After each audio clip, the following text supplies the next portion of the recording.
அது மட்டுமல்லாமல் திமுகவையும் பாஜகவையும் விஜய் ஒரு சேர விமர்சித்து வருகின்றார். பாரபட்சம் இல்லாமல் பாஜக திமுக இரண்டு கட்சிகளையும் சரமாரியாக விமர்சித்து தள்ளக்கூடிய விஜய் இன்றைய தன்னுடைய அந்த உரையிலும் அந்த கட்சிகள் மீது விமர்சனத்தை முன்வைப்பாரா என்பது ஒரு பெரும் எதிர்பார்ப்பை ஏற்படுத்தி இருக்கின்றது. அதே நேரம் விஜயினுடைய இந்த தேர்தல் சுற்றுப்பயணத்திற்கு பல்வேறு நிபந்தனைகளை நாம் ஏற்கனவே குறிப்பிட்டவாறு காவல்துறை பிறப்பித்திருக்கின்றது. இதுவரை தமிழக அரசியல் களத்திலே மற்ற எந்த ஒரு கட்சியின் தலைவர்களுக்கும் இல்லாத வகையிலே விஜய்க்கு நிபந்தனை விதித்திருக்கின்றார்கள் என்று அவர்களுடைய கட்சியின் தொண்டர்களே தொடர்ந்து அரசுக்கு எதிராக குற்றம் சுமத்தி வருகின்றார்கள். குறிப்பாக விஜயினுடைய வரவு என்பது திராவிட முன்னேற்ற கழகத்திற்கு ஒரு பெரும் சவாலாக பார்க்கப்படுகின்றது. ஆட்சியில் இருக்கக்கூடிய திமுகவிற்கு ஒரு மிகப்பெரிய சவாலை விஜய் ஏற்படுத்தி விட்டார் என்றெல்லாம் அரசியல் களத்தில் சொல்லப்படுகின்றது.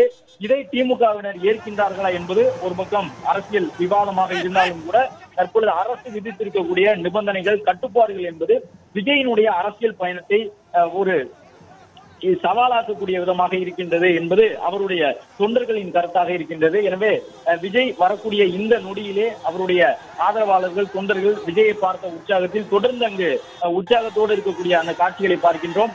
தமிழக வெற்றி கழகத்தை பொறுத்தவரை இந்த தேர்தலில் அவர்கள் தனித்து சந்திப்பதற்கும் தயாராக இருக்கின்றார்கள், கூட்டணியோடு சந்திப்பதற்கும் தயாராக இருக்கின்றார்கள். ஆட்சி அதிகாரத்தில் பங்கு என்று விஜய் கூறியிருக்கின்றார். அது அரசியல் கட்சியினரிடையே ஒரு மிகப்பெரிய வரவேற்பை பெற்றிருக்கின்றது. அது மட்டுமல்லாமல் விஜயினுடைய இந்த அரசியல் பயணத்தில் அவருடைய தலைமையை ஏற்றுக்கொண்டு வரக்கூடியவர்கள் விஜயை முதலமைச்சர் வேட்பாளராக ஏற்றுக்கொண்டு வரலாம் என்று சொல்லி இருக்கின்றார்கள். புதிய தமிழகம் உள்ளிட்ட கட்சியின் தலைவர்கள் எல்லாம் விஜயோடு கூட்டணி வைப்பதற்கு தயாராக இருக்கின்றோம். ஆட்சி அதிகாரத்தில் பங்கு கூட்டணி கட்சியினருக்கு உரிய முக்கியத்துவம் தந்தால் அதை வரவேற்பதற்கு நாங்கள் தயாராக இருக்கின்றோம் என்று சொல்லி இருக்கின்றார்கள். ஏற்கனவே திமுக கூட்டணியில் இருக்கக்கூடிய இடதுசாரிகள், விடுதலை சிறுத்தைகள் மற்றும் காங்கிரஸ் உள்ளிட்ட கட்சிகளும் அதே போன்ற ஒரு நிலைப்பாட்டில் இருக்கின்றார்கள். எனவே இந்த தேர்தலிலே விஜய் தன்னுடைய தேர்தல் நிலைப்பாட்டை அறிவித்திருக்கின்றார். இன்னும் மக்களை அவர் சந்திக்க அவருக்கென இருக்கக்கூடிய செல்வாக்கு உயரக்கூடும். மாநாடு நடத்தி தொண்டர்களை வரவழைத்து சந்திப்பது ஒரு அரசியல் யுக்தி என்றால் ஒவ்வொரு மாவட்டமாக சென்று தொகுதிகளாக சென்று அங்கிருக்கக்கூடிய மக்களை நேரடியாக சந்திப்பது மற்றொரு பக்கம் ஒரு மிகப்பெரிய தேர்தல் யுக்தியாக இருக்கும் என்று எதிர்பார்க்கப்படுகின்றது. அதே நேரம் இந்த விஜயினுடைய அடுத்தடுத்த தொடர் சுற்றுப்பயணங்கள் என்பது காவல்துறைக்கும் ஒரு மிகப்பெரிய சவாலாக மாறி இருக்கின்றது. நாம் பார்க்கக்கூடிய இந்த காட்சிகளிலேயே பதிவு செய்திருப்போம். விஜயை பார்த்தவுடன் அவருடைய தொண்டர்களுடைய மனநிலை எவ்வாறு இருக்கின்றது என்று விஜயனுடைய வாகனத்தை பார்த்தவுடன் அந்த வாகனத்தை நெருங்கி செல்ல வேண்டும் என்று முண்டியடித்து அவர்கள் ஓடி செல்லக்கூடிய காட்சியை பார்க்க முடிகின்றது. தடுப்புகள் எவ்வளவு வைத்தாலும் அதையெல்லாம் தூக்கி வீசிவிட்டு விஜயை நெருங்கி செல்லக்கூடிய அந்த ஒரு மனநிலையோடு தான் விஜயனுடைய தொண்டர்கள் வருகின்றார்கள். தொடர்ந்து விஜயனுடைய அந்த தேர்தல் சுற்றுப்பயண வாகனத்திற்கு முன்பாக தமிழக வெற்றி கழகத்தின் கொடி ஏந்தி அவருடைய கொடிப்பாடல் இசைக்கப்பட்டு தொடர்ந்து ரசிகர்கள் தொண்டர்கள் உற்சாகத்தோடு விஜயை திருச்சிராப்பள்ளி மாவட்டத்திற்கு வரவேற்றிருக்கின்றார்கள்.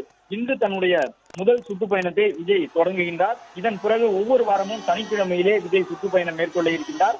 தாவேகாவினுடைய தொண்டர்கள் இந்த சுற்றுப்பயணத்தை ஆவலோடு எதிர்பார்த்திருக்கின்றார்கள். இதற்கு முன்பாக விஜய் இதுபோன்று கட்சி தொடங்கிய பிறகு எந்த விதமான சுற்றுப்பயணத்தை மேற்கொள்ளவில்லை. தொடர்ந்து ஏராளமான விமர்சனங்கள் விஜய் மீது முன்வைக்கப்பட்டன. விஜயினுடைய கட்சி என்பது பனையூர் மக்கள் கட்சி என்றெல்லாம் எதிர்கட்சிகள் விமர்சனத்தை முன்வைத்தார்கள்.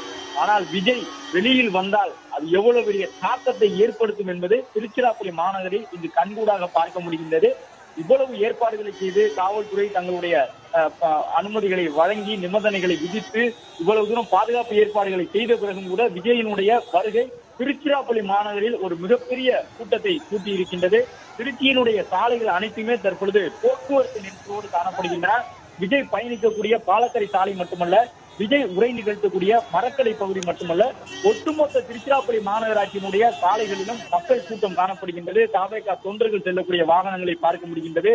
தமிழக வெற்றி கழக தலைவர் வருகையின் காரணமாக அந்த திருச்சிராப்பள்ளி மாநகரம் முழுவதுமே போக்குவரத்து ஸ்தம்பித்து காணப்படுகின்றது.